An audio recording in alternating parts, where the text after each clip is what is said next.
নমস্কার বন্ধুরা, Indian blogger সুদীপ্তর আর একটি নতুন ব্লগে আপনাদের সকলকে স্বাগত জানাই। আজকে গণেশ চতুর্থী। তো আমার বাড়িতে যে গণপতি আছে আমি তাকে সকাল সকাল আগে অভিষেক করাচ্ছি। অভিষেক করিয়ে তারপরে গণপতিকে আমি পুজো দেব। আমার বাড়িতে যে কোনো রাধা মাধব বলুন, গণপতি বলুন, শিব ঠাকুর বলুন, আমরা আগে অভিষেক করাই। আর মূর্তি যারা থাকে তাদেরকে আমি আগে শঙ্খ দিয়ে ও তার মধ্যে দুধ জল ঘি মধু দিয়ে পঞ্চামৃত দিয়ে অভিষেক করিয়ে দিই। তারপরে সুন্দর করে মুছে টুছে নিয়ে তারপরে তাদেরকে পুজোর স্থানে বসাই। তো এখন মূলত গণপতিকে আগে পঞ্চামৃত দিয়ে অভিষেক করালাম, তারপরে পরিষ্কার জল দিয়ে অভিষেক করাচ্ছি।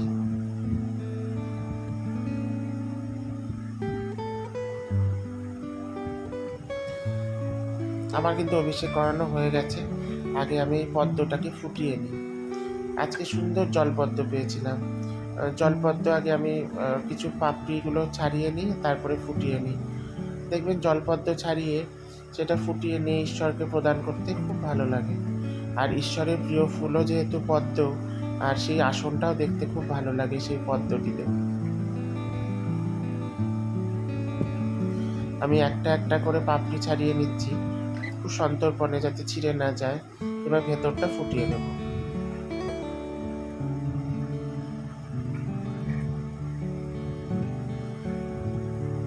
আমি এই সমস্ত জিনিস সব আমার মায়ের থেকে শিখেছি। আমার মা এসব কাজ খুব ভালো করেন। এবার দেখুন গণপতিকে আমি ড্রেস পাগড়ি পরিয়ে সিঁদুরের ফোঁটা দিয়ে দুব্ব দিয়ে ফুল টুল দিয়ে আসনে সাজিয়ে বসিয়েছি। এবার পদ্মটা আমি ঈশ্বরের চরণে নিবেদন করলাম।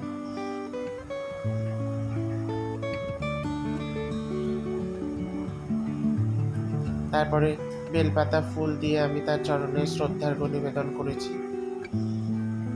গণপতির কাছে আশীর্বাদ চাইছি যেন আমি, আমার পরিবার এবং আপনারা যারা যারা আমার ব্লগ দেখছেন আপনাদের সকলের পরিবারে যেন গণপতি মঙ্গল করেন, আপনাদের দুঃখ দুর্দশা হরণ করেন, আপনাদের সুখ সমৃদ্ধিতে যেন গণপতি ভরিয়ে তোলেন।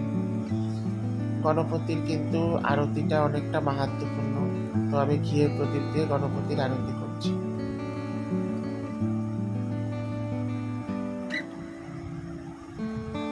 আমি গণপতিকে মূলত লাড্ডু দিয়ে, মোদক দিয়ে আর ফল দিয়ে প্রতি বছর পুজো দিই। এবারও তার অন্যথা হয়নি। এবারও আমি সেই সব দিয়েই গণপতিকে পুজো দিয়েছি। আর লাড্ডুটা দেখুন অনেকটা বড় পেয়েছিলাম। সচরাচর এই লাড্ডুগুলো দেখা যায় না, গণেশ উৎসবের সময় দেখা যায়। তো আমিও সেটা এনেছিলাম। তারপরে বাড়ির পুজো শেষ করে আমি একটু প্যান্ডেল ঠাকুর দেখতে বেরিয়েছিলাম। দিনের বেলায় গেছিলাম, রাত্রেও পরে বেরোবো, কিন্তু আগে দিনের বেলা বেরোলাম। এই প্যান্ডেলটা হয়েছিল শালবাড়িতে। এখানে ডিজনিল্যান্ড বানানো হয়েছিল। কি সুন্দর লাগছে দেখুন। আর পরিবেশটাও না খুব ভালো ছিল, রোদ ছিল না বেশি, একটু মেঘ মেঘ ছিল, ঠান্ডা হাওয়া দিচ্ছিল, খুব ভালো লাগছিল সামনেটা দেখতে।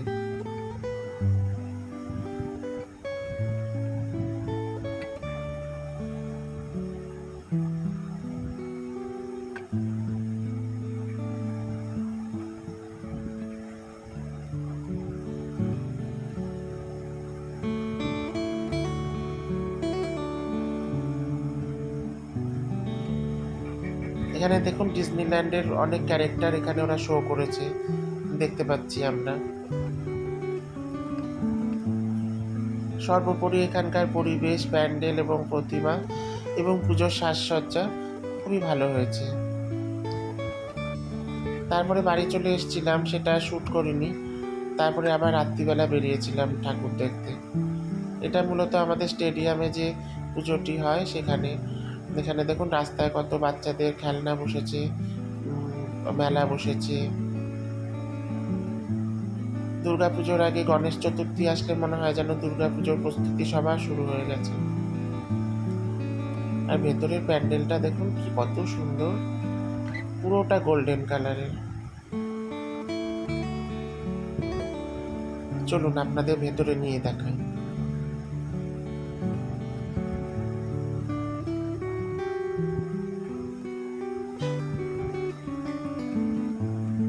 দেখুন সামনের থেকে ভিউটা কত সুন্দর লাগছে। সেদিন খুব একটা ভিড় ছিল না, তো সেই জন্য দেখতে পাচ্ছিলাম।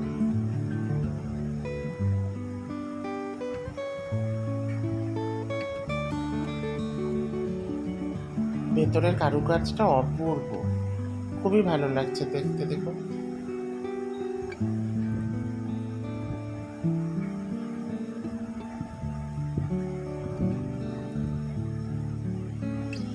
এখানে সবাই ফটো তুলছে, সেলফি নিচ্ছে। চলুন ভেতরটাতে যাই একবার। ভেতরে গিয়ে ভেতরটাও দেখি, গণপতিকে একবার প্রণামও করে আসি।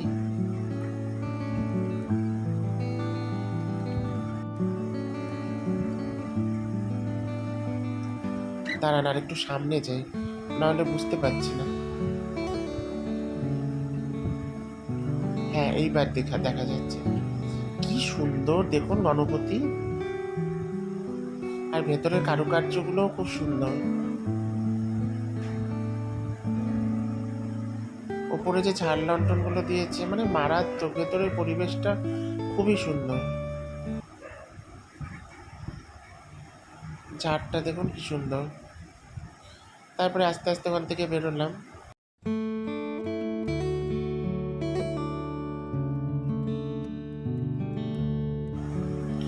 ওখান থেকে বেরিয়ে মেলাটা একটু ঘুরে দেখছিলাম।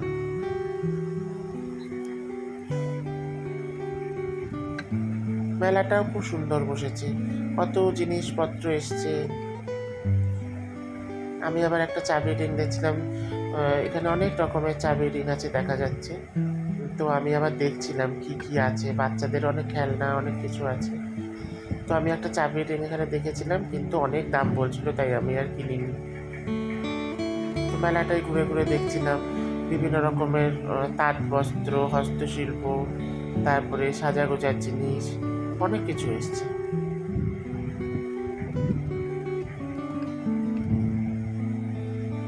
বাচ্চাদের একটা রাইডও এসছে দেখুন।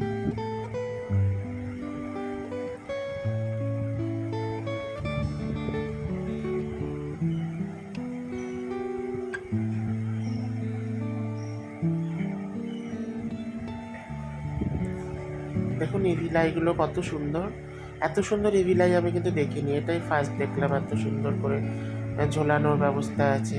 কেউ হয়তো ঘরের সামনে ঝুলিয়ে রাখতে পারে, যাতে নেগেটিভ এনার্জি বা নেগেটিভ নজরের থেকে তার বাড়িটিকে এসে সুন্দর করে প্রোটেকশন দিয়ে রাখতে পারবে।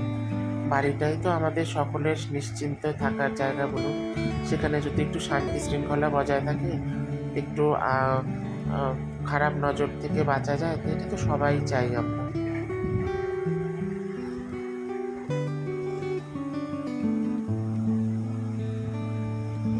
এখানে আবার ক্রকারি আইটেমস বসেছে।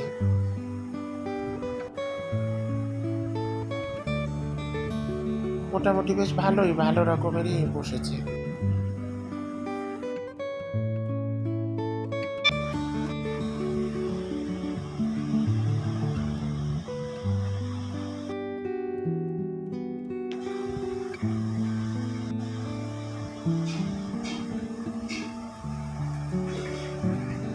দেখুন কত রকমের, কত কিছু বসেছে, পুরো জায়গাটা ঘুরে ঘুরে দেখছি।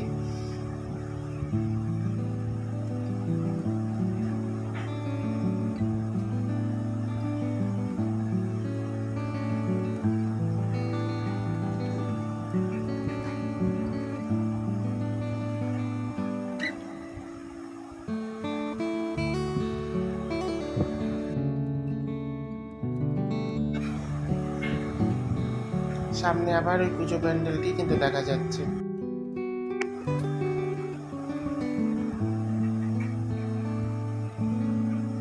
এবার আমরা এখান থেকে আস্তে আস্তে বেরিয়ে যাচ্ছি অন্য পুজোর দিকে। রাস্তাতে দেখুন কত গণপতি এখনো বসে আছে, কারো বাড়িতে, কোনো প্যান্ডেলে যাবার অপেক্ষায়। ঋদ্ধি সিদ্ধি নিয়ে সিদ্ধিদাত্রী গণেশের প্রবেশ আপনাদের জীবনকে মঙ্গলময় করে তোলো।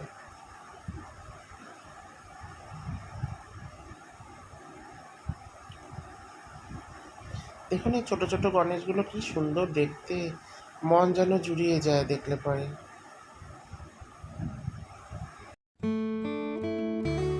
এবার চলে আসলাম বিধান মার্কেট অটো স্ট্যান্ডের পুজোতে। এখানে কেদারনাথ মন্দির বানিয়েছে।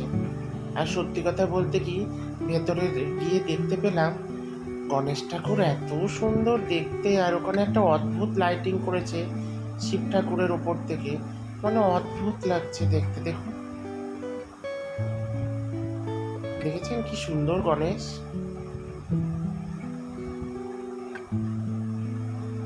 সত্যিই যেন চোখ ফেরানো যাচ্ছে না। আর এদের ডেকোরেশনটাও ভারী সুন্দর। ভেতরটা পুরো শ্বেত শুভ্র, কোনো রঙের খেলা নেই, একমাত্র গণপতি লাল রঙের। সেজন্যই বোধহয় এত ফুটে উঠেছে, তাই না বলুন?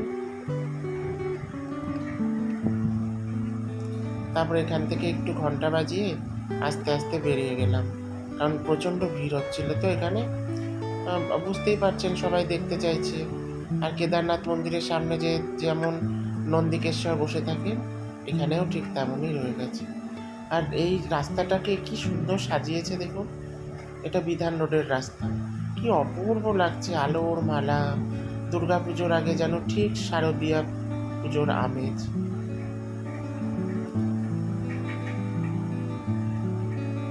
এভাবে দুপাশ দিয়ে দেওয়া আছে।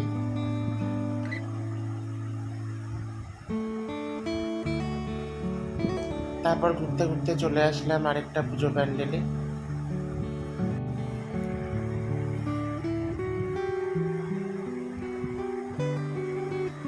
এখানে আবার ফুলের কারুকার্য হয়েছে, কি সুন্দর করে সাজিয়েছে দেখুন, ফুল দিয়ে দিয়ে গণেশের জায়গাটিকে। আর এটা হচ্ছে আমার ছোট ভাগ্নি, ও আমাদের সাথে ঘুরতে বেরিয়েছিল। এটা একটা বাড়ির পুজো, অ্যাপার্টমেন্টের মধ্যে হয়েছিল পুজোটা। তো আমার ভাগ্নি খুব জেদ করছিল যে চলো মামা দেখবো পুজোটা। তো আমি ওকে নিয়ে, অনেকেই আসছিল, আমিও আসলাম, দেখলাম পুজো। খুবই সুন্দর এখানকার পুজোর ব্যবস্থা, এবং গণপতিকে খুবই সুন্দর লাগছিল। সে তো অবশ্যই সুন্দর, কিন্তু আমার যখন সে ধরাধামে আসে তখন সে আরও সুন্দর হয়ে যায়। আর ওপরের কারুকার্যটি দেখুন কি সুন্দর।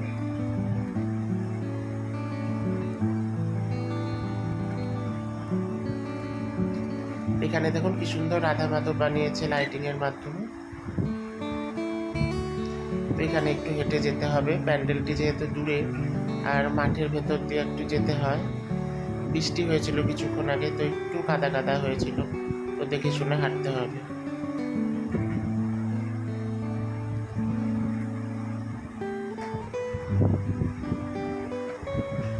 এখানে একটা সুন্দর ফোয়ারা বানিয়েছে, দেখতে সুন্দর লাগছিল।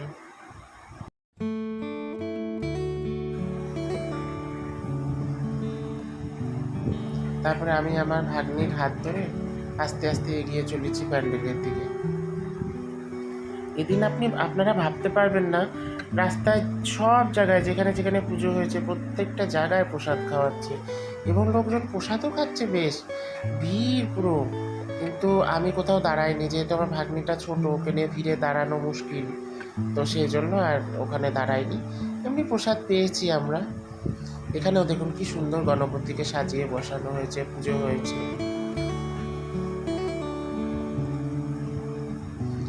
তারপরে আমি ওকে নিয়ে আস্তে আস্তে প্যান্ডেলের থেকে বেরিয়ে আসলাম। এ দেখুন, ওর হাত ছাড়লে চলবে না, দৌড়াদৌড়ি করে, তো ওই জন্যই আর ভিড়ে দাঁড়াতে পারিনি কোথাও। আচ্ছা, আপনাদের আমার ব্লগ কেমন লাগলো অবশ্যই জানাবেন।